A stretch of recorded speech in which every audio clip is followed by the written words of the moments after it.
Welcome back to eCoreAcademy, everyone. My name is Anita, and today we have a new Algebra 2 lesson. This is going to be on the conjugate root theorem, and we're going to specifically be focusing on determining the irrational roots of a polynomial that has rational coefficients. Before I get into the video, I'd really appreciate if you all could like, subscribe, hit the post notification bell, drop a comment down below, and share it using our socials.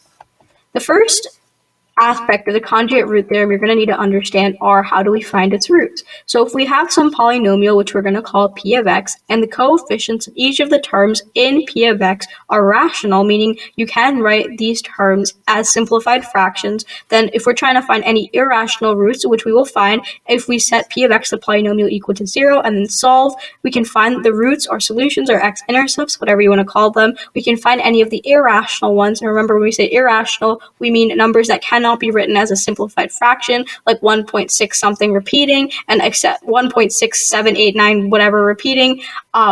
When it's not a set pattern where we can rewrite it as like a simplified fraction. If we have that and we want to find any irrational roots of p of x equals 0, then that have the form a plus the square root of b, these will occur in conjugate pairs. So the roots will actually be a plus the square root of b, and we'll see what conjugate pairs mean. Conjugate is almost like complementary. If we have a plus the square root of b, we're also going to have a minus the square root of b, with a and b being two numbers. And that's exactly what the blue box says. That is, if a plus the square root of b is an irrational root, with a and b being rational numbers, then a minus square root of b is also a root because of the conjugate roots, meaning the complementary roots or the opposites. We also have a second part of the conjugate root theorem, and similar to the last part where we talked about irrational roots, we also are going to have complex roots. So if we have some p of x is a polynomial with real coefficients, doesn't necessarily have to be rational, if we just need them to be real coefficients, then we can have complex roots, which when we talk about complex numbers, they include the imaginary number I, which is the square root of -1. So when we have real coefficients, we can also have complex roots when we solve for the polynomial by setting p of x equal to 0, and these complex roots are also going to occur in conjugate or complementary pairs, like we saw on the last slide. That is, if we have a complex number such as a plus bi, which is a complex root of this polynomial, this theoretical polynomial we're talking about, and we know that a and b are both real numbers, then we can safely assume that a minus bi is also a root of the polynomial, so they will occur in a conjugate pair together. Let's jump right into some practice problems. Problem number 1, a quartic polynomial. Remember, quartic means 4, so the leading term is going to be some coefficient times x to the 4th power, has rational coefficients. Okay, we know rational. Well, where did we hear that first? We heard that with the rational part of the conjugate root theorem, which is the first part.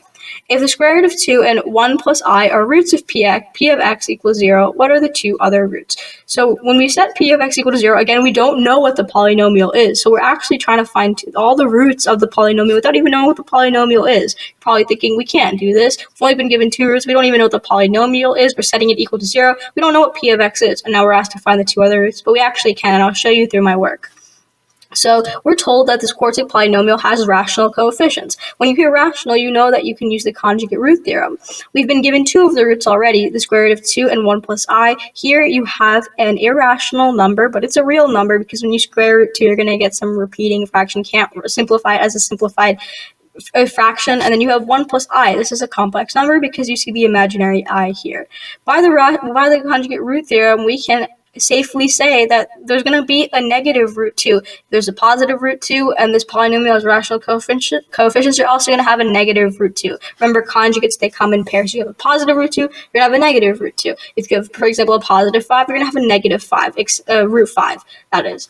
And then we see the same thing with the 1 plus I, which is our complex number. If we have 1 plus I, we're also going to have its complement, which is 1 minus I, or its conjugate, 1 minus I. So we can safely say that there's going to be 1 plus I and then 1 minus I as two other roots of this polynomial. So what are the two other roots? Well, the two other roots would be negative root 2 and 1 minus I. So if we were to write out all four roots, we'd have negative root 2, 1 minus I, and 1 plus I. So that's how we solve a problem like this. Problem number 2. What cubic polynomial has roots 2 minus 3i and 2? Cubic means x to the 3rd power is our leading term, and we might even have a coefficient thrown in front of that. We're trying to figure out what the polynomial is, but we've been given the roots. So it's almost like a reverse scenario of what you're used to seeing. Usually you're given a polynomial, you set it equal to 0, and then you're told to find the roots. In this case, we're given two possible roots, and we're asked to derive the polynomial. So it's almost like we're working backwards. So you're probably wondering, how do we do this? Well, in this case, we're trying to come up with a cubic polynomial, and let's say that whenever we're trying to find the polynomial, we want to make the coefficients rational and we want to make them real. If they're both rational and real, you can see that the two roots we have right now are 2, which is an integer. We also have 2 minus 3i, which is a complex number. So if we have 2 minus 3i, we also know that if the coefficients of the cubic polynomial we're trying to make are going to be rational and real, this is going to have a conjugate as a possible root as well. The conjugate of 2 minus 3i is 2 plus 3i, so you just switch the sign and you find this complementary pair. So then one part of this question is actually figuring out that there are 3 roots. When you have a cubic polynomial, you typically have 3 roots. That's not always the case, but in this scenario we do. So you're always looking for the 3 roots if there are. We know that 2 is one of them, 2 minus 3i is one of them, but then a part of this problem is finding out that 2 plus 3i is another one, because we're looking at the conjugate of 2 minus 3i. Next, what we do in order to find the roots are, we know that when we have a quadratic, we can usually factor it. We can usually set it equal to 0, then factor it, and then solve each set of parentheses, figure out to find out what values of x makes that quadratic equal to 0, so we can find the roots. In this case, we're actually going to put each of these roots in a set of parentheses with x to figure out what the whole polynomial is by multiplying it all out. So how would we set up these expressions? Well, we do x minus whatever the root is. So x minus, there's a root which is 2, so x minus 2 in one set of parentheses. And the next one, we have 2 minus 3i. So we would technically write this as x minus parentheses 2 minus 3i. We would distribute that negative sign. Well, the negative sign times the 2 is just negative 2. And then if we have a negative 3i, the negative sign times the negative 3i would give us a positive 3i. And then if we did the other root, we'd have x minus parentheses 2 plus 3i. If we distributed the negative sign, we get x minus 2, then negative times positive 3i would give us negative 3i. Next thing we want to do is we should multiply these set of parentheses with each other by just distributing. So if we multiply, we get x times x, which is x squared, x minus 2x, which is negative 2x, x times negative 3i, which is negative 3ix. As you can see, this is a funky looking number because not only do we have an imaginary number, but we also have a variable. You'll see, but those will nicely cancel out, and I'll show you how. As we continue, you get negative 2 times x, which is negative 2x, negative 2 times 2, which is 4, and then negative 2 times negative 3i, which is plus 6i. Then we move on to our last number, the first set of parentheses, and distribute this. 3i times x is 3ix. Again, another ugly number that we want to get rid of because we don't want to work with both a variable and an imaginary number in one term. Then you continue to distribute, and then 3i times 2 is negative 6i, well, because there's a negative sign in front of the 2, and then 3i times negative 3i is negative 9i squared. Just be careful when you distribute to make sure that you're multiplying values properly and you're keeping track of signs. You don't want to make any computational errors. Before we multiply times x minus 2, we have a long list of numbers in this parenthesis, so we're going to see if we can simplify anything.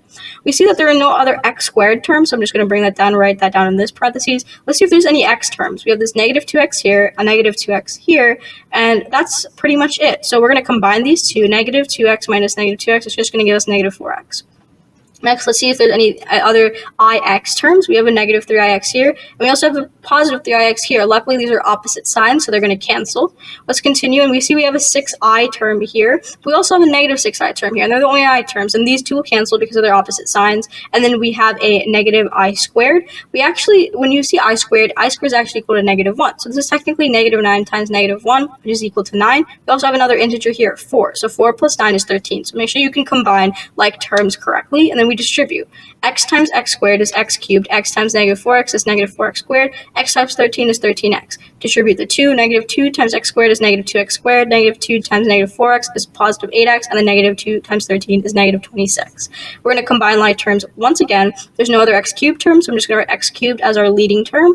We're going to look at the quadratic terms, negative 4x squared and then negative 2x squared. Negative 4 minus 2 is negative 6, so we'll have negative 6x squared. Let's look at the linear terms, 13x and then positive 8x. 13 plus 8 is 21, so we're at 21x. And finally, we have the only integer or constant, which is negative 26, so we'll add that down here. And this is your final answer. So here's our last problem. I know this is problem number 2, but it should be problem number 3. Sorry about that. So we're going to solve p of x is equal to x cubed plus x squared times negative 3x minus 3. We're essentially trying to solve this. Whenever you see solve, especially with the polynomial, you know you're immediately setting p of x equal to 0. You're technically setting whatever p of x is equal to, which is these two expressions in parentheses. You're setting this equal to 0. So p of x is equal to x cubed plus x squared times negative 3x minus 3. We're setting both of these parentheses equal to 0, as you see was done down here. Next, what we're going to do is we're actually going to try to factor as much as possible. How do we do that? Well, so let's look at this first set of parentheses. We see x cubed and x squared. What is the largest x term we can pull out of this? Well, as you can see, we can pull out an x squared. And why is that? Well, x squared goes into x cubed. You just multiply x squared times x and you will get x cubed. And then x squared goes into x squared. You just multiply x squared times 1 and you will get x squared. So therefore, we write this as x squared times x plus 1. You're just trying to pull out the greatest common factor. Here we can factor out a negative 3 because negative 3x divided by negative 3 is just x, and the negative 3 divided by negative 3 is just 1. Now that we see we have kind of factored by grouping, we can actually combine the x squared and the negative 3 in one set of parentheses and then x plus 1 in another set of parentheses because both of these match, so we can factor by grouping. We can set these both equal to 0 and then set each of these parentheses expressions in these parentheses equal to 0. X plus 1, if we set that equal to 0, you subtract 1 from both sides, you get x equals negative 1. X squared minus 3, if you set this equal to 0, add 3 to both sides, you get x squared by itself, and then square root, you finally get plus or minus root 3. Remember, usually in the past years that we've taken math, we mainly focus on the principal root, which is the positive root of any number. So in this case, you might have been taught to write just root 3, but you need to take into consideration that in this case, we're talking about conjugate root theorem and things like that. So whenever you're taking the square root, especially when you have x involved, if you're taking the square root of x squared, you're going to end up with a positive or negative square root.